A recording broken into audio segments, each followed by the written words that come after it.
right, so welcome to SCAMLE's Thursday Thoughts. Tonight we are talking all things math, but before we get to the good stuff that you came for, I want to just tell you a little bit about all the newest things that SCAMLE is engaged in and let you know all the latest and greatest.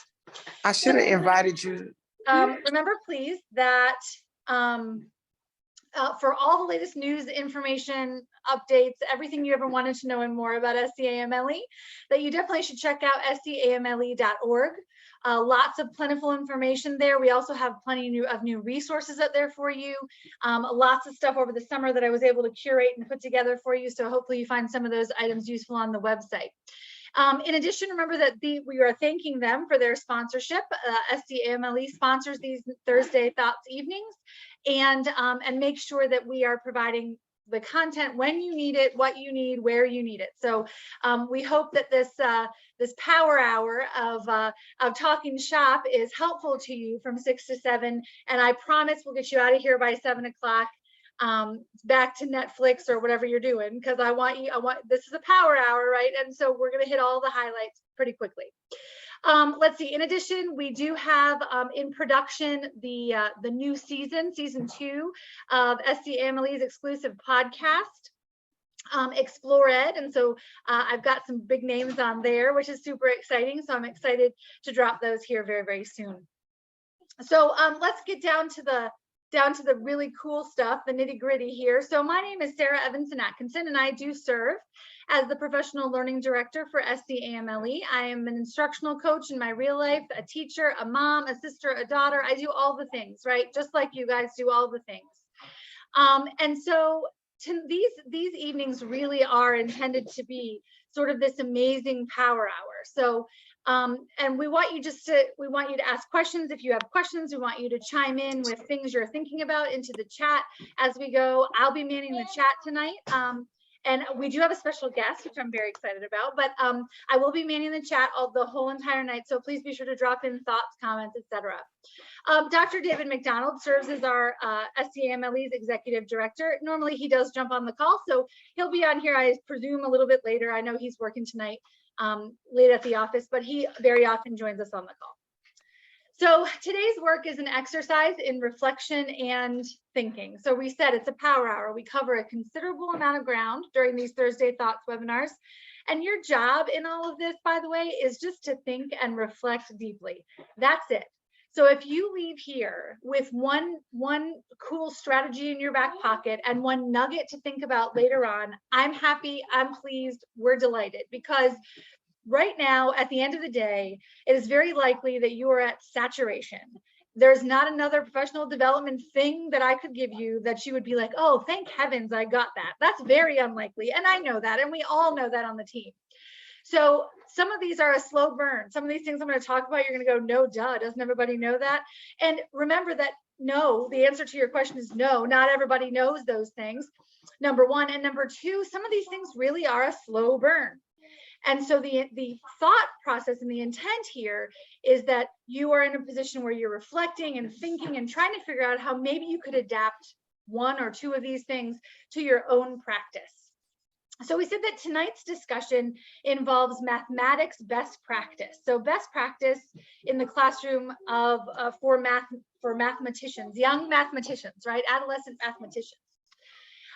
So what I've done is I have some things to share with you just to talk through some of the current best practices in the math classroom. You know, a couple of things we know about. Olivia, my goodness, shush.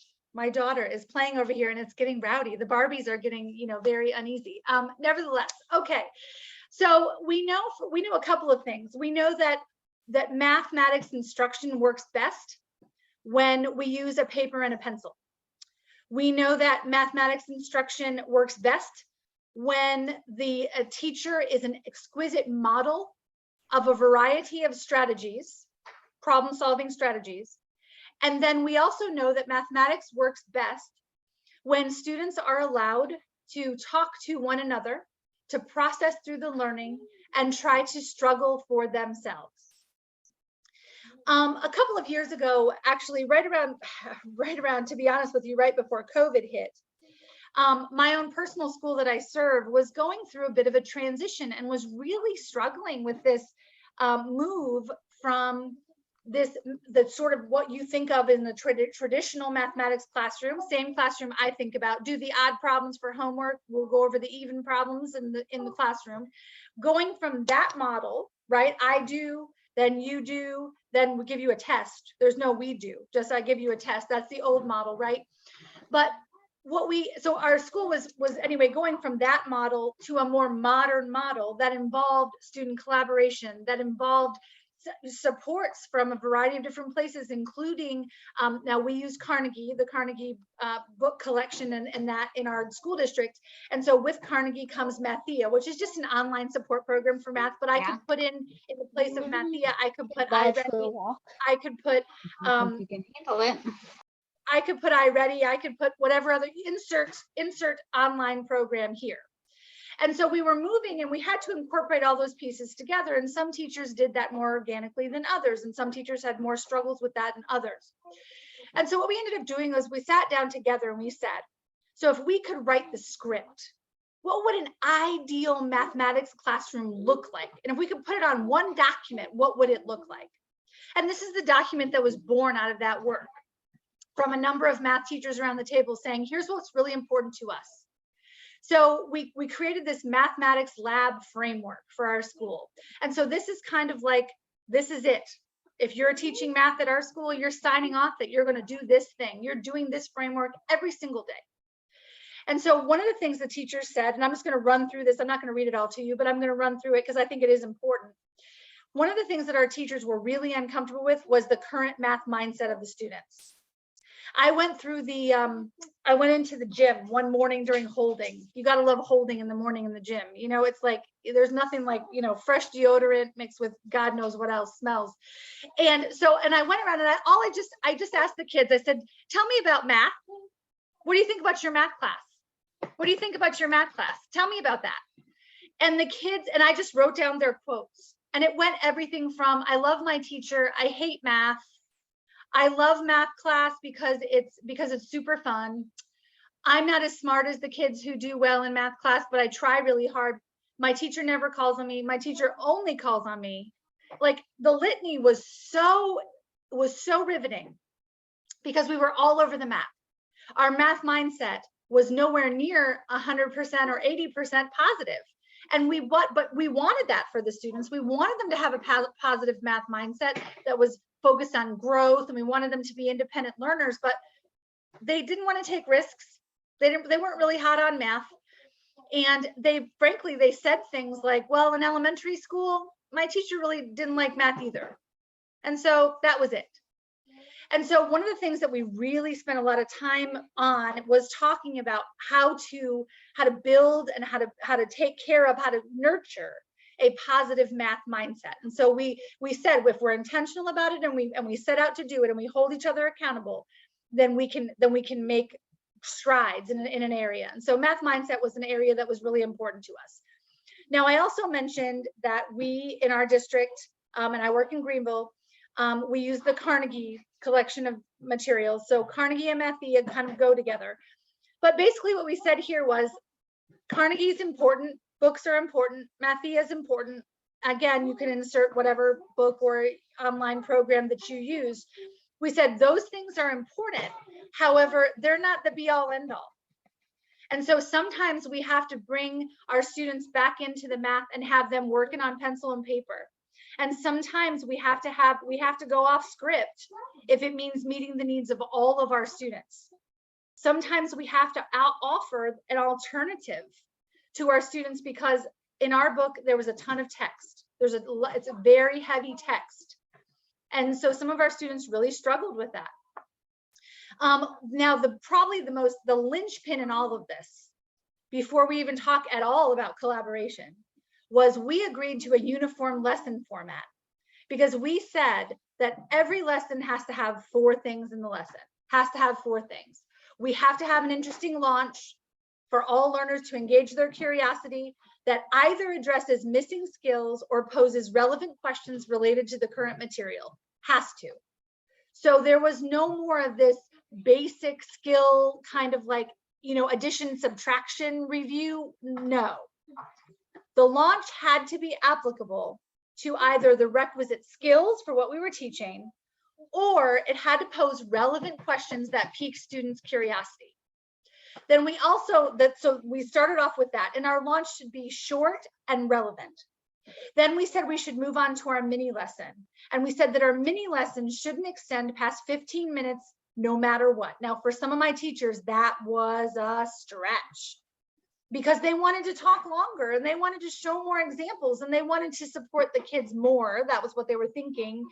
And really, we really had to work hard to get those mini lessons down to 15 minutes. But now I got to tell you, those mini lessons don't run more than 15 minutes and they're highly concentrated and they're micro. And so even a student who finds themselves in a seriously deficient position facing mathematics instruction can handle that micro bit of no more than 15 minutes, full of modeling and interaction with the teacher and amongst the learners. The third thing was we thought that students have to collaborate and explore mathematical concepts and struggle with those mathematical concepts in order to learn and acquire new knowledge and concepts. We accepted that to be our truth. Finally, the last part of our lesson, we know that summary is one of the most important elements of an effective lesson. John Hattie tells us so multiple times. And so we know that we have to make time for what's important. We have to make time for summary. And so we have a summarizer that ends every single lesson.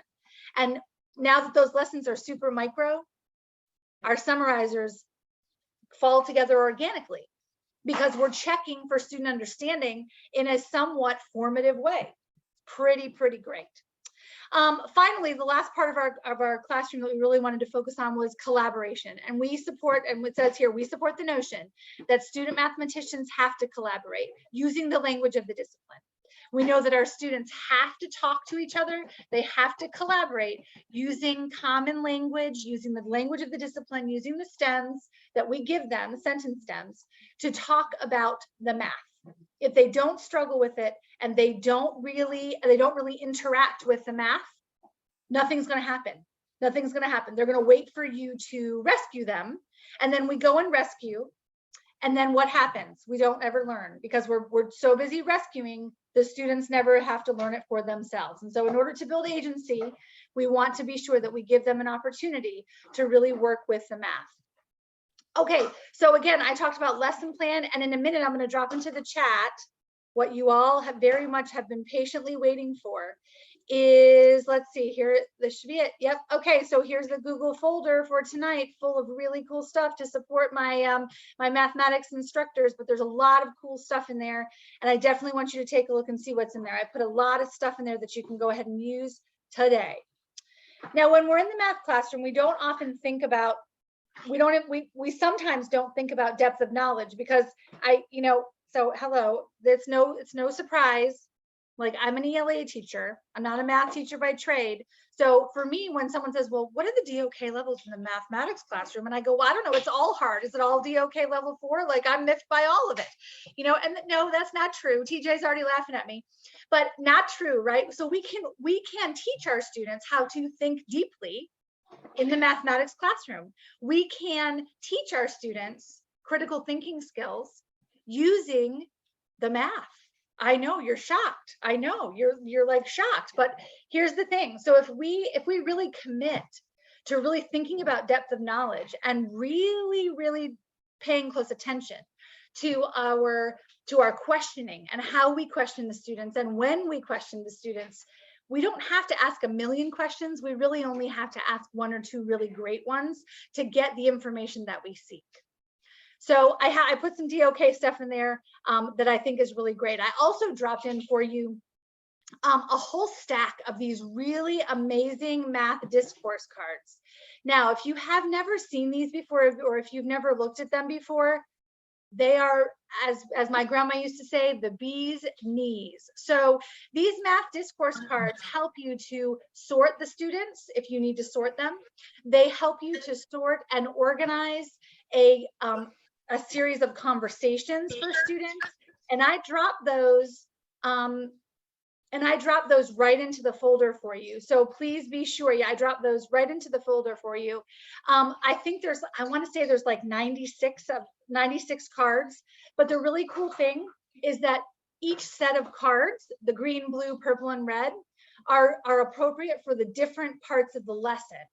So if you are working in an acquisition lesson, so the students have never seen this concept before, and you want them to really talk through, so then you're going to start with the green. Did anyone get a different answer?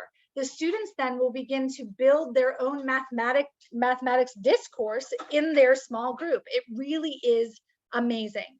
Now, as you begin to work with the math a little further, then that's where the blue and the purple come in. So again, that's going to be your reasoning, your explanation, your any kind of critique. You're looking at processing. And then finally, the purple there says there reflect and connect. So the purple cards are all going to ask you about, okay, so you've done the task as a team. And so now the kids are then trying to analyze the differences and the similarities between the strategies that were used. And so again, we're teaching the students how to communicate in math critically using the domain specific language. And we're doing that in a way that frankly is not very scary. So I really love these math discourse cards. I don't work for the company that made them, so don't think I'm trying to sell them to you. But I do have, I've made so many sets of them, I can't even say it, but the whole PDF for all 96 cards is in that folder. You want to be sure you download those. They're really cool. And the thing also I love about the discourse cards is sometimes I leave them in the PDF and I use them digitally. And so what I'll do is I'll say, all right, guys, we're only going to look at blue cards today. I just want you to look at the blue. Or I might use them digitally on my slides when I'm presenting. And I might say, oh, well, I'm going to use this one question for the launch. Or maybe you have a choice of these 3 questions. Turn to your table partners and use one of the stems that I've provided on the board for you. You pick which one to use, which is a great differentiation approach, because at this point, now the students are making critical decisions about what is most appropriate when they're having a conversation about math. So really great tool. Please check it out. I really highly recommend the tool of the math discourse card. So remember, we're building critical skills that we'll be able to use not only in math, but also in any other place where they have to communicate with one another. Now, I want to share a video with you of a really great practice. And this is a practice that builds argumentation in the math classroom. Now, this may sound like, ooh, I don't know about this, but I want you to watch how skillful this instructor is and how carefully he's building argumentation skills right in the mathematics classroom. Really cool video. I'm going to show it with you, and then I'm going to talk about, for just a second, I'm going to talk about the experience that some of my teachers had when they used this technique in their classroom. There's 4 problems around the room. Each problem is solved incorrectly. We're gonna carousel around to each problem. I mean, how would 10 gallons equal to 108 miles? I give them a problem. They just want to get to the answer and be done with it. The guilt of American mathematics is that it's predicated on what's right and what's wrong for so many years that sort of put us behind the world in mathematics, where other countries, kids build an argument for or against whatever, problem that they were presented with. And so I want my kids to have that opportunity as well. Now, you're going to do a different job at each different station. The carousel is really one of those collaborative activities where you're just interested in the kids' discourse. It's about slowing down the mathematical thinking. I put the groups together strategically, some talkers and some thinkers and some whisperers. And it really gives them a richer conversation about math. As a group, we stand here, we're going to read the problem very carefully, and then we're going to take a look and try to figure out what did Mr. Cloyd do wrong on that problem. You may have multiplied the 1/2 differently, Okay, so you can write that down. First job, you really just have to make a claim. When I say move on, we're gonna move counterclockwise, okay? I'm gonna mosey over to job number 2. When I get here, whatever the group before me, whatever they claim, I wanna read the claim, look at the problem. And now you can either support it or refute it. depending upon what they said. I agree. I agree with you. Okay. So you agree? Actually, no, I disagree. Okay, so we thinking now. So again, you have to slow down. You have to process what somebody else has written about the problem and see if you agree with it or if you disagree with it. Now, when I write in my evidence, ladies and gentlemen, I'm not showing any numbers. I'm writing my evidence based on the concept. It's wrong because like it says it's 5 hours like every inch, but like if you look over here, like right here, it stops at 10 and 5. So do I write that right? Yeah. Stops at 10. Finally, when you get to job number 3, you rotate again, you get to job number 3. Now, finally, you can solve the problem, Really don't. which is what so many of them want to do initially. 10.5 times 30 would equal. But still, you still have to read the claim and the evidence that came prior to you coming. All right, come on, everybody, gather around. And then the 4th job, now there's a whole argument there for you. And it's on you now to learn that argument, see if you agree with it, and then you have to present that argument, which is the kicker. Here is what's wrong. They added these after, like they multiplied as these, and then they added. They just kept adding. Yeah. If I come over and there's a dead spot, say in the conversation, I'll just start asking probing questions to sort of get them to get the ball rolling. Let me ask you a question. Is it possible that more than one thing is wrong with this problem? I'm gonna let y'all think about that. Think about that, I'll be right back. I'm also a firm believer in wait time because, kids are standing there, they're trying to process. And so I give them that wait time. And you notice I was just standing there too, looking, it's about being able to look at a full argument and critique it. I tell you what, I'm gonna step in the background. And I want y'all to discuss whatever ideas you have about the problem. I'm gonna step in the background. I want them to be able to respectfully challenge the status quo. And the carousel activities really gives them that voice to do so. I agree.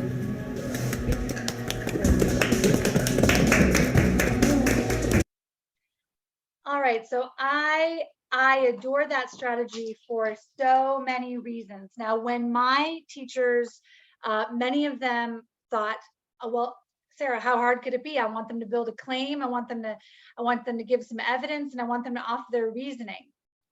So I said, well, let's go ahead and try it. So my 6th grade teachers turned their classrooms into, turned their 6th grade students, their student mathematicians, into detectives. And they had to solve the cases of the mistaken responses for the problems. So you see how we can use those kinds of strategies to build argumentation skills, which are clearly transferable skills, right in the mathematics classroom.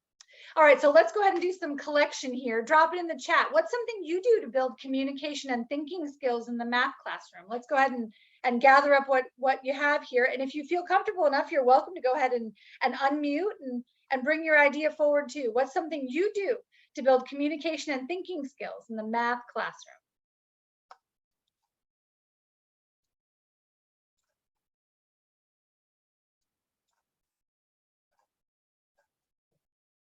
All right, so Crystal says, notice and wonder, turn and talk, math partners based on their MAP RIT score. Absolutely. If you have access to that kind of preliminary data, MAP, benchmark, even a pre-assessment that you've delivered to students, definitely we can create partnerships. Just like in this video, this practitioner built those teams based upon what he knew about the children.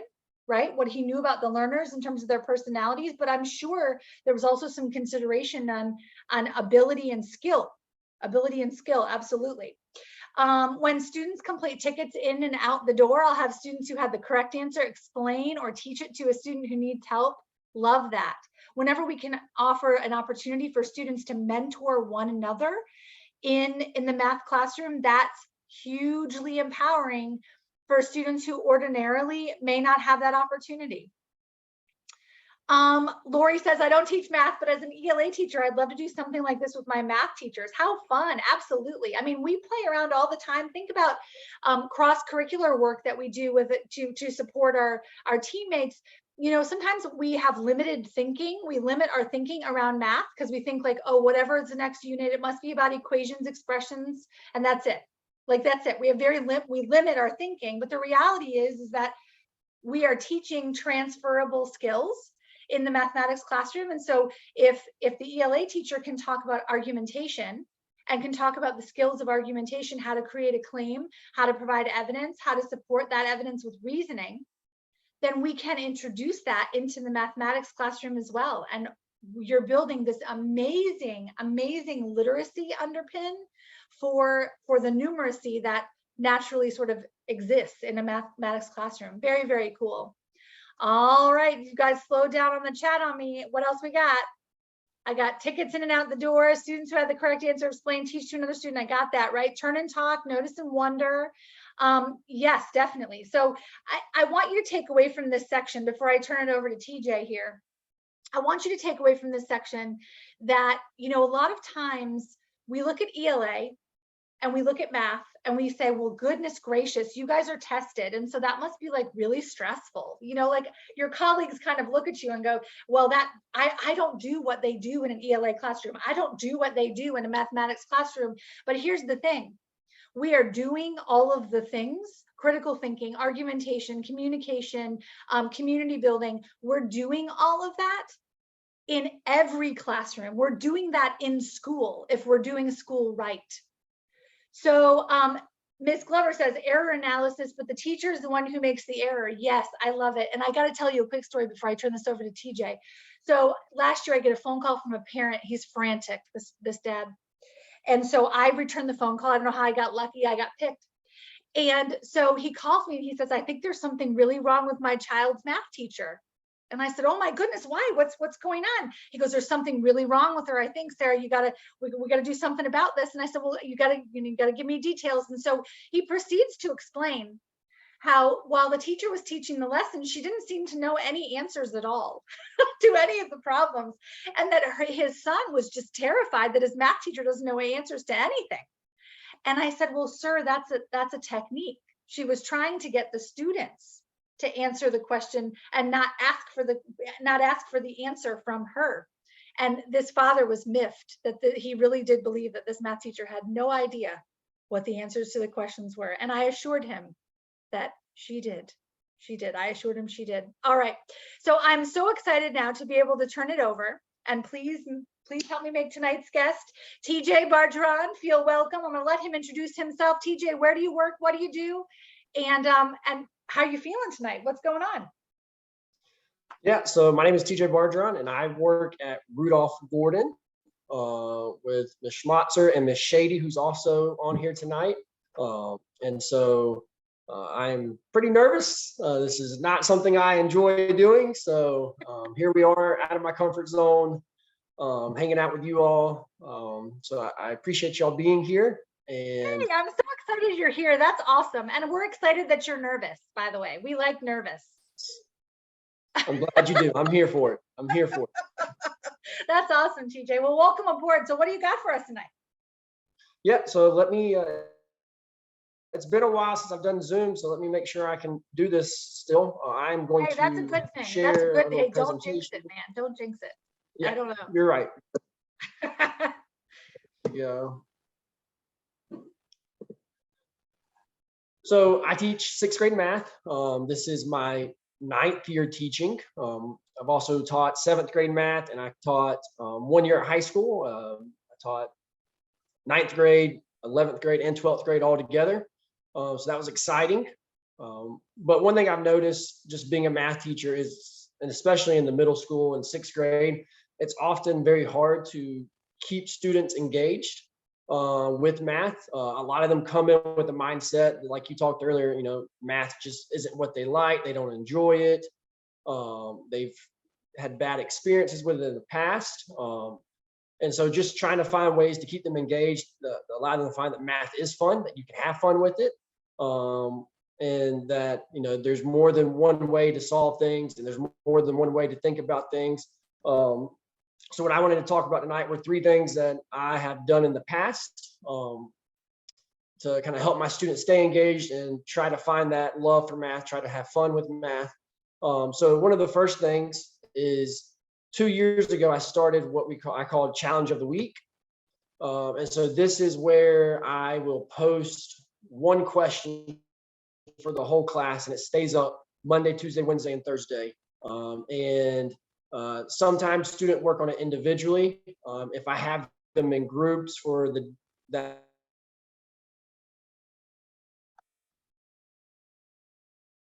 I allow them to collaborate together. So this is when they come in, and if we don't have something going on right away, I give them time to work on this challenge of the week. And then also, if they finish their assignment early, they know they can always go back to challenge of the week, just trying to fill in those gaps. So students work on this when they're not necessarily got anything else going on.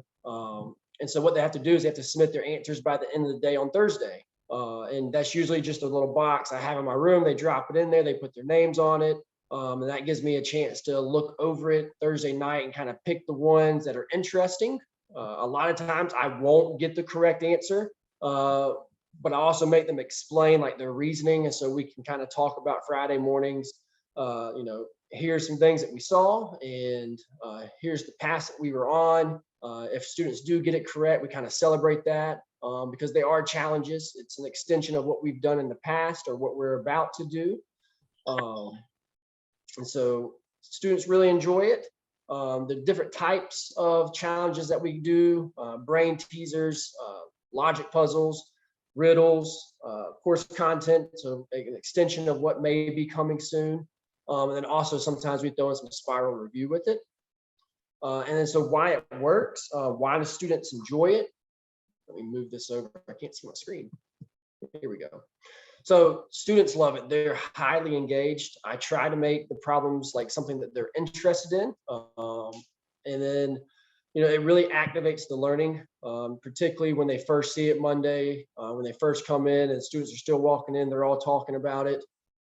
It can extend or introduce a new topic. But one thing I really love about it is that every student has a chance to find success with it. You don't have to always be the top math student to be able to get the challenge of the week or to have the right thought process for challenge of the week. And so it's for every student. And you try to find things that every student could do. So that's kind of what challenge of the week is. It's kind of how I use it. I have some examples on this next slide of you can kind of see. These are some of the things that I will put up there on the board. Now, I've only done 2 this year so far, just because it's been kind of crazy, but usually the second quarter I get rolling with it. So these are things that my students would see. This one over here on the left with the clues, it's critical thinking. They got to try to, figure out what are the shapes equal. A lot of you probably know Sudoku. That's just one that we do as an individual. We don't typically do that in a group. This first one up here on the left with all the shapes, I usually have that done in groups. I actually did, this is one of the ones I did, the circle one over here. So what they have to do is they have to figure out the pattern to figure out the missing number. So this is one they did in groups. And I actually had 3 groups who were able to figure it out and explain it. And I actually had them explain it to the class. And so that was pretty unique, giving them a chance to speak through that and watching their peers, like as they explained it, their peers were excited for them. And it's like, oh, I get it now. I see that. I can't believe I didn't think of that. And then we do some guess my numbers. That's usually one where, any student can kind of figure it out. And then the second one I did this year is this one down here that looks like an envelope. We did area this year already. And so as an extension of that. That looks like something my 6th grade friends work on. Those Yes. mixed figures, they get them every time. That's right. So we'd already talked about area of parallelograms, of triangles. I had briefly introduced like composite shapes, but we had not talked about why is that spot shaded and how do you figure that out? So I used that as an extension. I didn't have anybody get it right this year, but I had some like getting close with their thought process. They just didn't mathematically get it right. And so just allowing them to say, hey, well, your thinking is correct. We may not have done the math correct, but your thinking is correct. So can you explain it? What did you see with this? So that was really cool. So those are just some examples. that they see. As you can see, it's not usually like, what is 2 + 3? I want something that's going to make them think critically. Like the circle one, that's about adding, but it doesn't look like it's adding. So it's just stuff that students enjoy. It makes it look different. So that's something I enjoy. In a little bit, I actually have a challenge for you all. I want you to try. I'm going to give you a sneak peek of it right here. So this is one that I'm going to give my students probably next week. And this will be an individual one. I'll put it up there on Monday and let them see it and see what they can come up with. So we'll go back to this. Not going to give you too much of it right now, because we'll come back to it in just a little bit. All right. So another thing that I love doing is class competitions. I'm a coach, so I love competitions. I think it brings out the best in people. I was gonna say, you're a pretty competitive guy. You're like the athletes guy, right? You're Yes. into athletics and baseball and the whole thing, right? That is correct. So before you go on and talk about class competitions, where do you think competition fits in? And maybe you're going to talk about this in the math classroom, because there's some people who are like so non-competitive that they're looking at this going, I don't know. Yeah, no, I mean, talk about students wise or teacher wise. I mean, how do you think that raises up student engagement? So I have, like, every time I tell the students we're going to have a competition, there's always students who are like, are you serious? Can I just do it by myself? Like, I just want to work on my own. But like, once you get them in it and they see it's more just about collaborating and working together, they actually begin to like it. And so I'll talk about a couple of different things. I know it's kind of hard to see, but that word cloud right there, that's kind of, I ask my students to give me one word. When I say we're having a competition today, what's one word that pops into your head? So you can kind of see a lot of what they said. Fun was the biggest one, challenging, competition, interactive, reviewing, active, entertainment. So most of them, after we do it a couple of times, they have a pretty positive outlook on it. They get to it. But part of it, and I'll talk about it in a second, well, we can talk about it now. Like, teachers, like, if you're going to have competitions, like, you have to be in it. You have to make it exciting. You can't just be sitting back and be like, all right, you do your competition, I'm going to kind of just sit here and watch. Like, I love to poke with my students. I love to have a good time with them. Once you build a relationship with them, you know, you kind of joke back and forth just to create the atmosphere. And so, but a couple of the reasons why I like doing it is it creates a little bit of urgency within the students. They feel the need to actually work. And a lot of times these competitions are in collaborative groups. And so they're working together. Their classmates are trying to encourage them to do their part, because you got to set it up to where every student is working in the group. It also creates a desire for learning, because they do start to enjoy the competitions. It builds team building and collaboration, which is what I kind of already said. But also, you have to make sure as a teacher, you're creating an opportunity for every student. So you always hear people talk about, you can create roles in your groups. You can create, this is your job. And so you got to make sure that every learner is involved. So when we play basketball, not every student enjoys playing basketball. So you say, all right, well, you don't have to be the one who shoots, but maybe you're the scorekeeper. You all have to work the problem, but you just be the scorekeeper. You be the timekeeper. So just making sure everybody's involved, whether or not they're actually doing the shooting or the throwing, just making sure, hey, you are part of this team. Because I always tell my students, as a class, we're a team. So, we're going to find successes together. We're going to find failures together, but we're going to learn from it all. Just making sure they understand that, there's no just one person in that group. You're all together. Another thing is being intentional with the groups. So when I do my challenge of the weeks and they're tied to a lesson that's coming up in the future, students who, gave me something that, like, hey, they're on the right process, I may group them with some of the lower students, just trying to use that so they can bring them along. So that's another way I use the challenge of the weeks, is to help with those groups. Another thing I've seen is you really have to explain your expectations, especially to sixth graders. They have to know, hey, I expect you to show me your work. I expect you to show me these steps, because otherwise they just start guessing. And then when they realize, hey, I didn't show my work, or we didn't do it correctly, they don't get to shoot the basketball that time, or they don't get to throw the ball that time.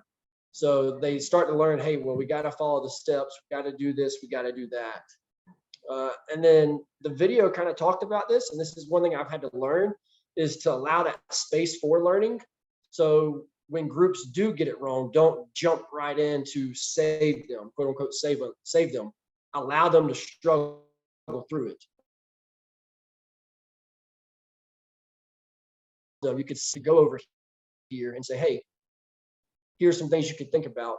And that's been tough. That's hard as a math teacher. You just want to jump in and be like, well, here's where you messed up. Here's your mistake. But I've learned that when you give them space to figure out those mistakes, that's where from failure, success.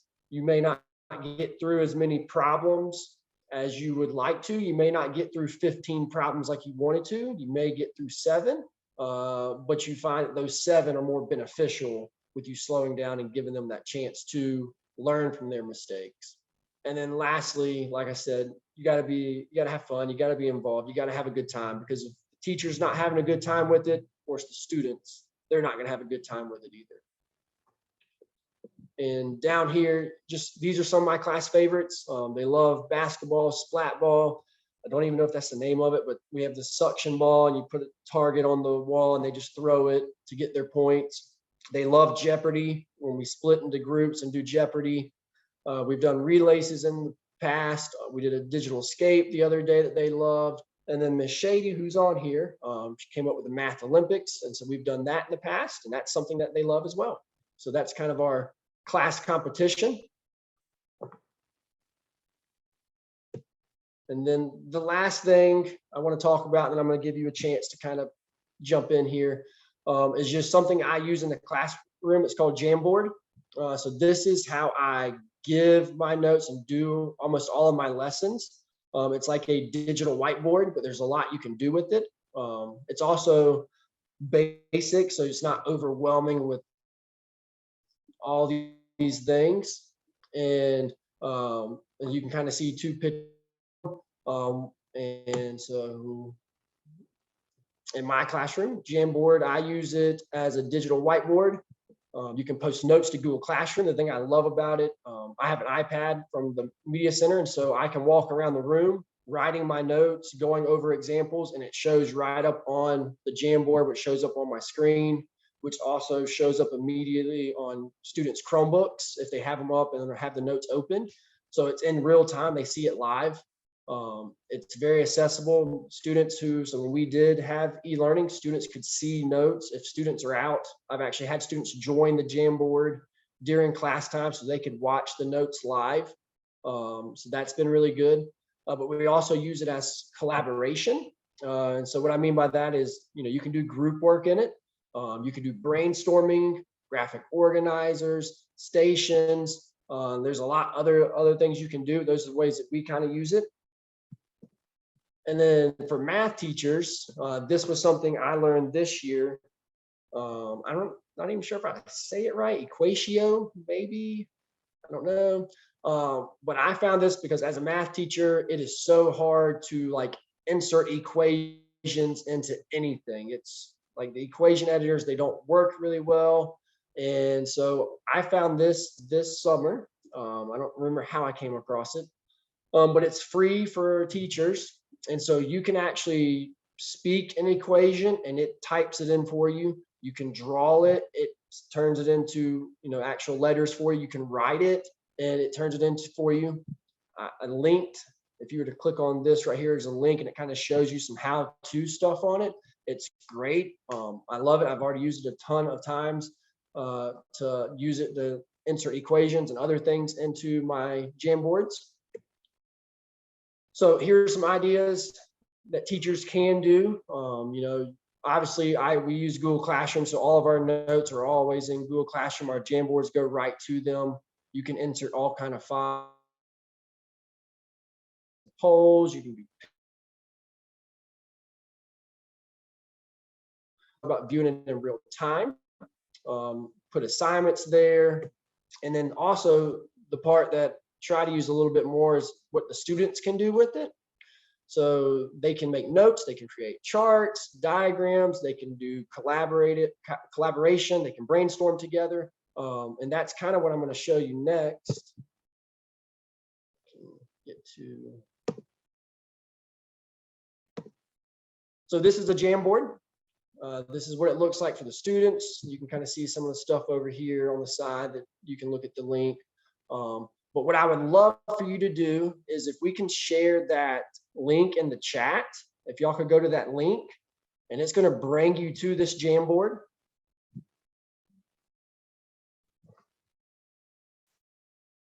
All right, so what link, where are we getting the link from, TJ? It's the one I emailed you, possibly. Oh, good. Okay. All right. Give me a second. Is it in the presentation? I can go get that. No? I don't think so. Okay. See if I can move Give me a second. Let me see. I might just be able to see if this works. There you go. And you can drop it right in the chat. I gave you full access. So there it See if is. that'll allow y'all to get on that Jamboard. Cool.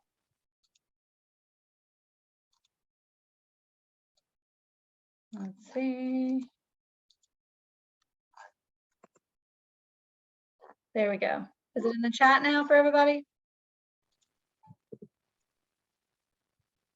It's there, yes. There we go. Perfect. Are y'all able to get in it? Yep, I'm seeing yeses. Okay, I'm seeing thumbs Oh, up. there we That's go. good. Oh, Lori's in. So, All right, if so what do you we got on want the Jamboard? yeah, welcome to Jamboard. And so you can set it to where students can edit. You can set it where students can't edit. I've set it to where you can edit, and I'd love for you to go to slide 2. And I was kind of talking about student engagement. So maybe drop one of your ideas for student engagement or something that you like that we said tonight, just kind of to give some ideas of what we talked about, or even give ideas you have. So you can just pick a sticky note.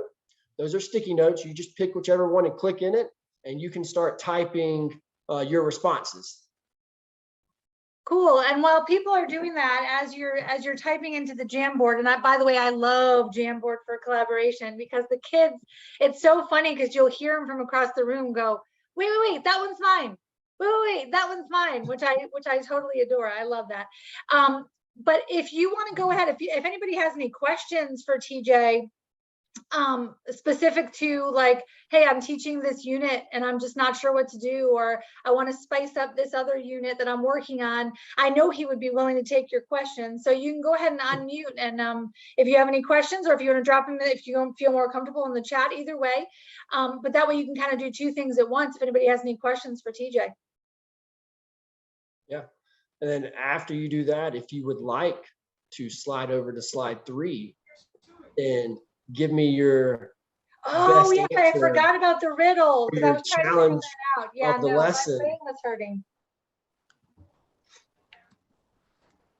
So like when I do something like this with students, I make them put their answer, but they also have to explain the reasoning behind it.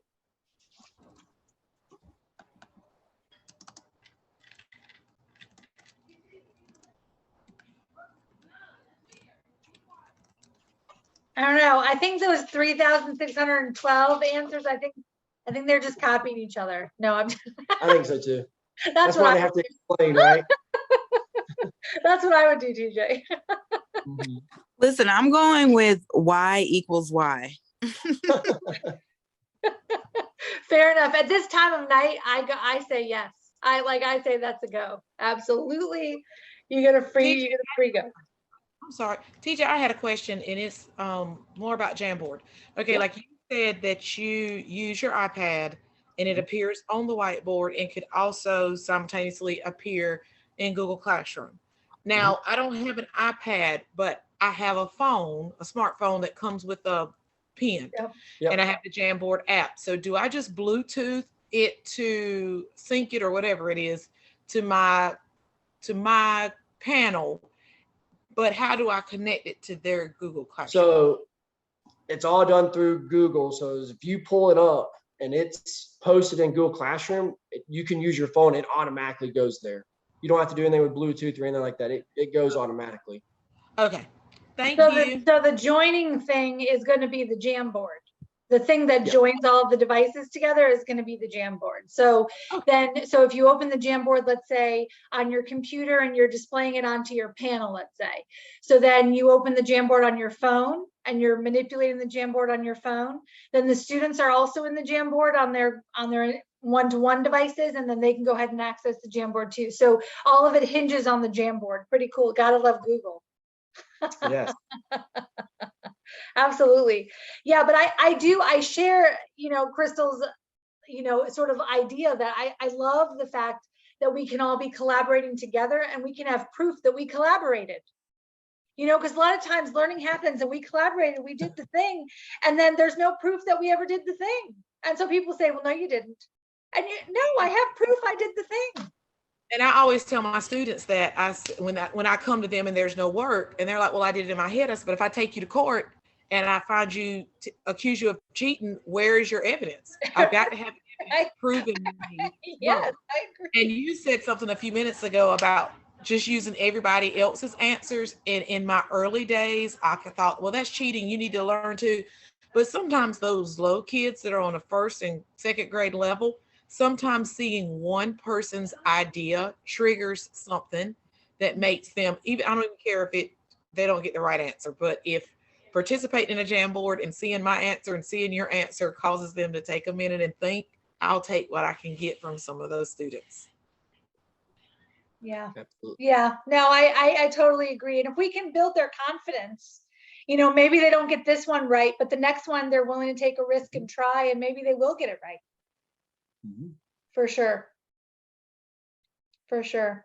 Well, check out these cool ideas on let's see, I love using Notice and Wonder, and Jamboard would work great for seeing all the students' responses. Absolutely. I love the idea of argumentation in math. Kids don't always see connections between ELA and math, and notes on Jamboard is a great idea. Love it, TJ. Look, shout out to the TJ. I think I know who wrote that note, Lori. I do too. Like I said, I paid her. Yeah, I think it would be cool to put the challenge of the week on the Jamboard. That would be cool. So you could kind of have this ongoing book that you published for the school year. That would be cool as a collection of all of the challenges. That would be really cool. Yeah, absolutely. Really good ideas. Really good ideas. All right, so we're going to wrap it up here shortly. I'm going to move to final thoughts here in just a second, but I want to be sure that everyone has had an opportunity to say what needs to be said. So final questions, final ideas, things that you just want to get out in the air. Now is a good time to do that.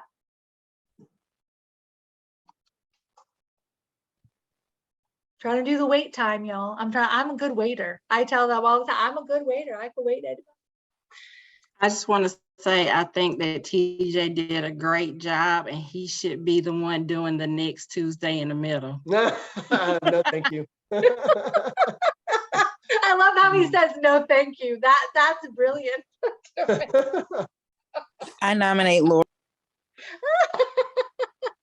Well, I nominated TJ for this, so he, I probably owe him, but I appreciate him stepping out of his comfort zone. And I think it would also be great, TJ, for you to tell your kids you stepped out of your comfort zone and did something like this, because it is important to see them, to see how you, since we ask them to take risk all the time, that you show that you take risks too. So I'm super proud of you, and thank you for sharing, because I learned a lot tonight too, and I'm not a math person at all, but I'm here to support you. But thank you. Thanks for supporting me and forcing me out of that box, There you go. Look, he had no choice too. You guys basically just let him pack his stuff and dropped it off in the corner and told him good luck. That's what you guys just did. But he did it. He did it. TJ, you did it. You did awesome. You did awesome. All right, so we're going to go ahead and move to final thoughts, and then we'll close this up for tonight. I want to direct your attention to a couple of things. In the chat, you'll see that I did drop the link to the form for tonight's session. Remember that that your completion of the form for tonight's session will sort of force a certificate to arrive to your email for your participation in tonight's session that you can turn into your school district to make sure that you earn your hour of PD credit tonight, because you certainly deserve it. So final thoughts for tonight, coming from an English gal of more than 20 years. Yes, I like to read, and yes, I like to do all things English, but you know, a lot of times for many years I would say, oh well, I don't know what happens in the math classroom because that's just crazy. That's like magic in the math classroom. I don't know. But here's the thing, we have more in common than we like to admit sometimes. So we have a lot more in common than we like to admit. And so none of us can work alone. None of us work in a silo. None of us can instruct the children who belong to all of us. And none of us can do that independently, really. And so the moment that we kind of accept the fact of the interconnectedness of the work that we do and the interconnectedness of the art of the work that we do, what we will find is that students will be better connected to the web of learning, because all of these skills that we teach, whether it be critical thinking, argumentation, even, by the way, even skills around numeracy and logic, they all are transferable to being really high quality adult thinkers. And that's what we want, right? We want citizens who can make good decisions. We want citizens who can be thoughtful about living their lives. And so if we can contribute in some small way to that, and we can build a kiddo's confidence in the long run and make them feel like somebody, that's how we know we've arrived. You all have been amazing tonight. Thank you for hanging out and talking about math. So next week, next Thursday, we are talking all things social studies. It's going to be riveting. I love me some social studies. So next week is going to be social studies, 6 to 7, same bat time, same bat channel.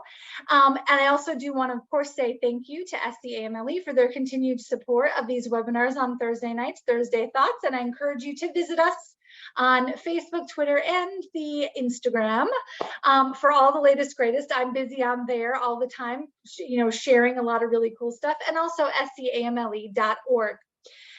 Thank you all so much for your time. Be well, be safe, and we'll see you soon.